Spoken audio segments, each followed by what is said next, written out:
नमस्कार दोस्तों, आप देख रहे हैं target with Chandra YouTube channel. मैं हूं चंद्रभान। तो हम बात करेंगे उत्तर प्रदेश की मिट्टियों की, सॉइल ऑफ उत्तर प्रदेश की। तो आरेख और चित्रों के माध्यम से हम बहुत ही सरलता से उत्तर प्रदेश की मिट्टियों को समझने वाले हैं।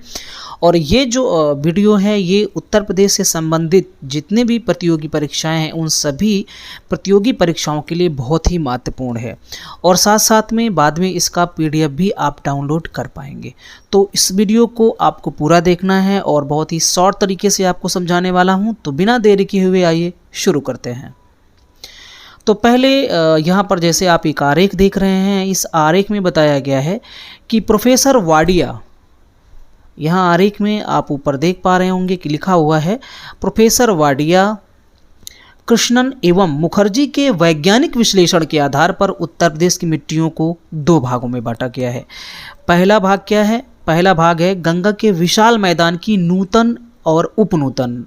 नूतन का मतलब नई और उपनूतन का मतलब उससे भी ज़्यादा नई जो मिट्टियां हैं उनके बारे में। तो उत्तर प्रदेश का जो गंगा और यमुना का विशाल मैदानी वाला क्षेत्र है वहाँ पर की मिट्टी की बात की गई है, एक भाग उसको दिया गया है।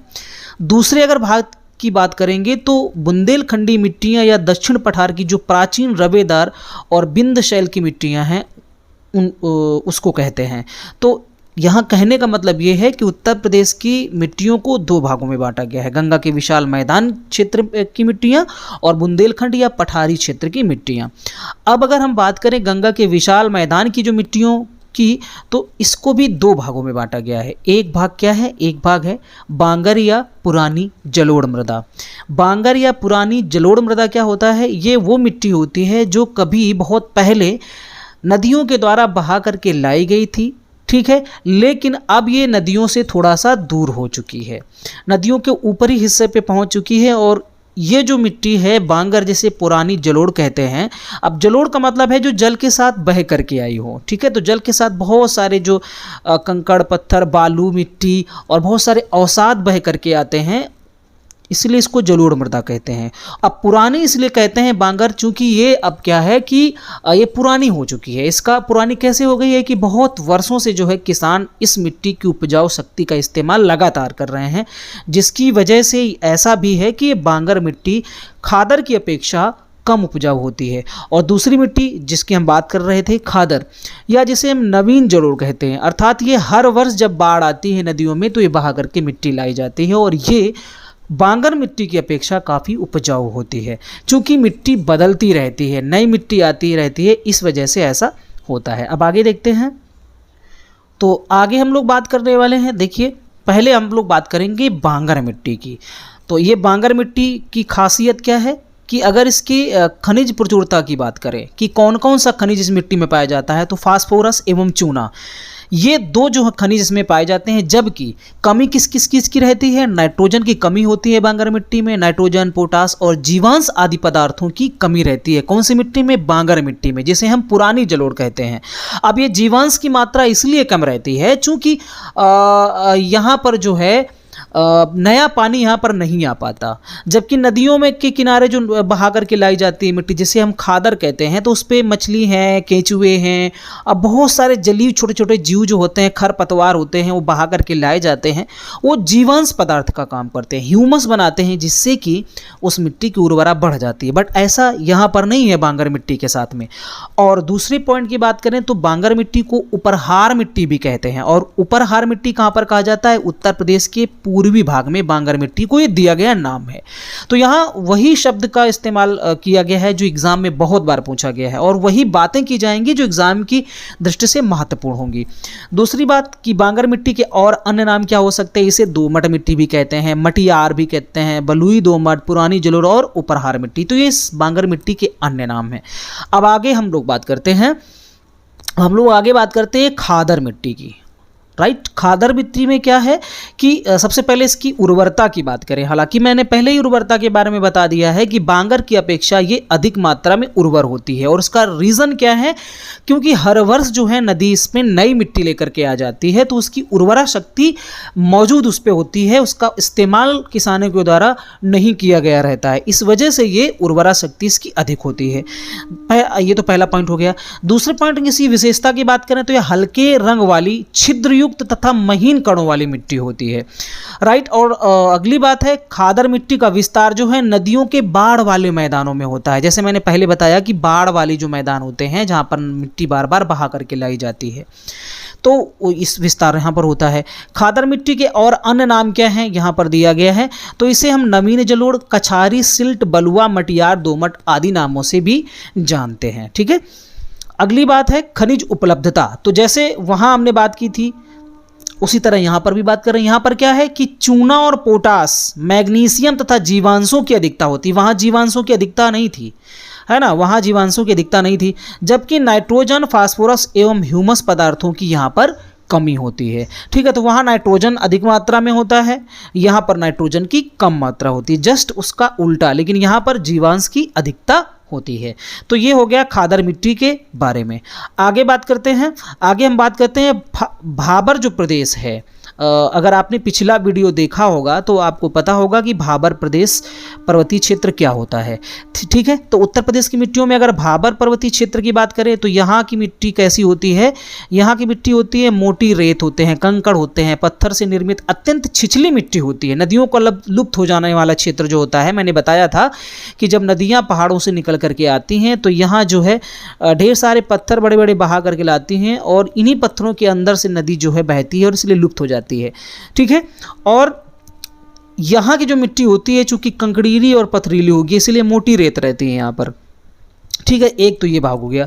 दूसरी अगर बात करें मिट्टी में उत्तर प्रदेश की, तो एक भाग है उत्तर प्रदेश के गंगा यमुना दोआब वाला भाग, गंगा और रामगंगा का जो दोआब क्षेत्र है।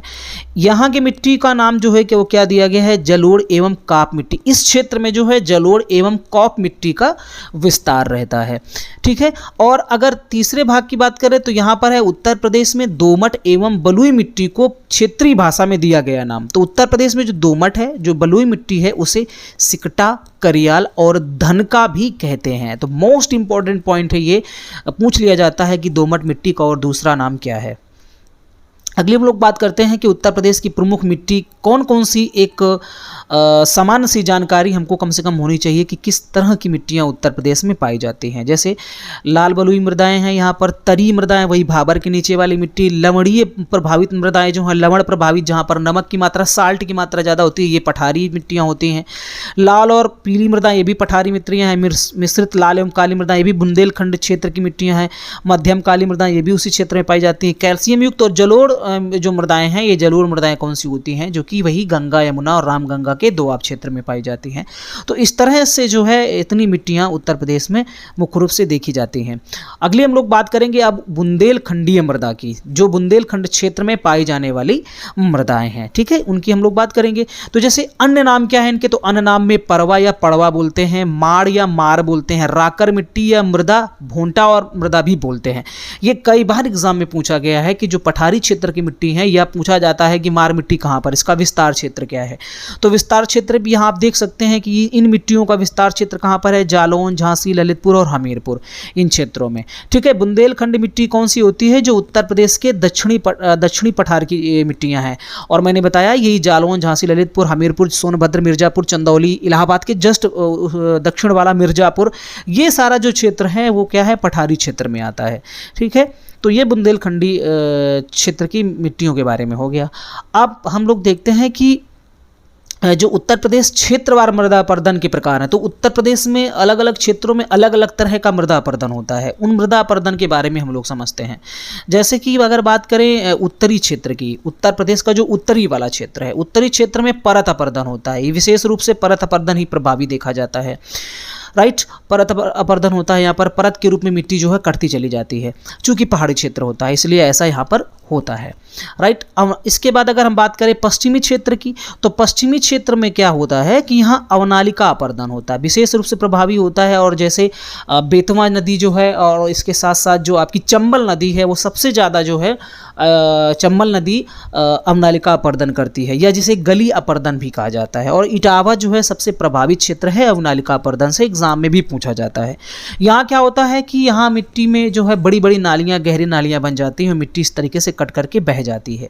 और साथ साथ में वायु अपर्दन भी पश्चिमी क्षेत्र में देखा जाता है। और अगर पश्चिमी क्षेत्र में भी वायु अपर्दन की बात करें तो ये जो मथुरा और आगरा का क्षेत्र है जो कि राजस्थान से सीमा बनाता है, तो चूंकि यहाँ की कुछ मिट्टी जो है वो कैसी है, रेगिस्तानी मिट्टी है, इसलिए यहाँ पर वायु अपर्दन हमें देखने को मिलता है, लेकिन बहुत ही कम मात्रा में।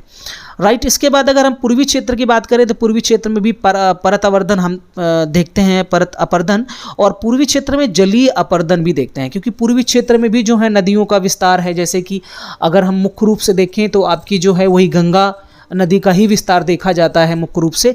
तो यहाँ क्या होता है कि जब जब बाढ़ नदियों में आती है तो मिट्टी को काट करके ले जाती है, और काफ़ी जो हिस्सा है खेत जो लोग बनाते हैं किसान, उनको काफ़ी नुकसान भी उठाना पड़ता है।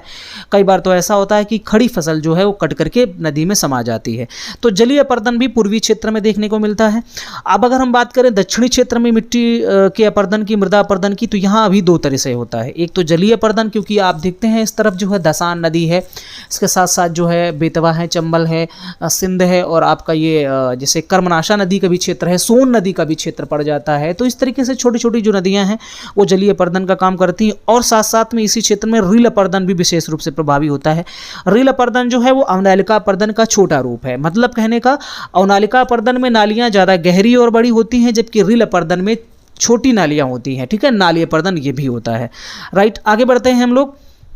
आगे हम लोग देखते हैं कि लाल मिट्टी का जो क्षेत्र है वो कहाँ कहाँ पर है। लाल मिट्टी के बारे में हम लोग समझते हैं। तो लाल मिट्टी क्षेत्र जो है वो मुख्य रूप से इन जिलों में पाया जाता है, मिर्जापुर और सोनभद्र जिलों में। उगाई जाने वाली प्रमुख फसलें, अगर लाल मिट्टी में कौन सी फसल सबसे अधिक होती है, तो गेहूं, चना एवं दलहन जो फसलें होती हैं वो लाल मिट्टी में ज़्यादा होती हैं। लाल मिट्टी का निर्माण किससे होता है? बालू में लाल शैलों के अपक्षय द्वारा। तो ये लाल मिट्टी कैसे होती है? जो लाल पत्थर होते हैं, लाल पत्थरों से जो है बारिश के समय जो टुकड़े हैं छोटे छोटे, वो क्या होता है कि घिस घिस करके बह करके चले जाते हैं और वो फिर खेतों में पहुंच जाता है। तो उससे क्या है, लाल मिट्टी का निर्माण होता है। लाल मिट्टी में आयरन ऑक्साइड जो होता है, लोहे की मात्रा अधिक होती है। हाँ राइट, इसके बाद लाल मिट्टी में कमी किस चीज़ की होती है? तो नाइट्रोजन व जीवाश्म, फास्फोरस एवं चूना खनिजों की कमी होती है। जीवांश की कमी ऑलरेडी रहेगी ही, चूँकि यहाँ पर जो है कोई जलीय जो जीव है, मछलियाँ वगैरह उस जल में नहीं पहुँच पाती हैं, जीवांश पदार्थ नहीं पहुँच पाते हैं, इसलिए लाल मिट्टी में इनकी कमी हो जाती है।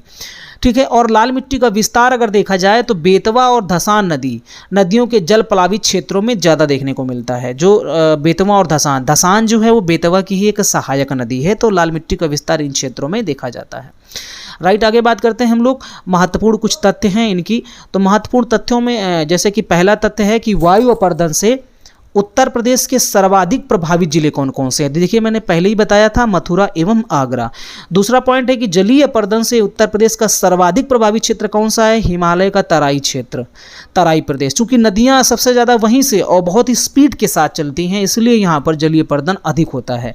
अगर तीसरे पॉइंट की बात करें, उत्तर प्रदेश में टर्शियरी मिट्टी से संबंधित क्षेत्र है शिवालिक पहाड़ी क्षेत्र, अर्थात जो शिवालिक का जो तलहटी वाला जो एरिया है, शिवालिक का कह सकते हैं जो गिरिपाद वाला क्षेत्र है, उस वहाँ पर टर्शियरी मिट्टी पाई जाती है। अगला पॉइंट है कि जल प्लावित नदी के किनारे पाई जाने वाली मिट्टी को उत्तर प्रदेश में किस नाम से जाना जाता है? तो डूह मृदा, बहुत इंपॉर्टेंट है ये।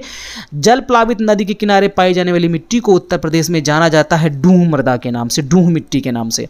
राइट, अगला लास्ट है कि बुंदेलखंड क्षेत्र की काली मृदा को जाना जाता है रेगुर करेल या कपासी मृदा के नाम से। चूंकि कपास का उत्पादन इस मिट्टी पे अधिक मात्रा में होता है, इसलिए इसे कपासी मृदा भी कहते हैं। हालांकि एग्जाम में कई बार करेल और रेगुर के नाम से इसको पूछा गया है। ठीक है, तो मिट्टियों के बारे में आई होप आपको बहुत समझ में आया होगा, अच्छा लगा होगा। अगर अच्छा लगा हो तो आप कमेंट करके ज़रूर बताइए। इसका PDF अगर आपको लेना हो तो आप कमेंट जरूर करें, ताकि PDF मैं आपको डिस्क्रिप्शन में अवेलेबल करा सकूँ। तो इस वीडियो में इतना ही, मिलते हैं इसके उत्तर प्रदेश से संबंधित नेक्स्ट वीडियो में। तब तक आपका बहुत बहुत धन्यवाद।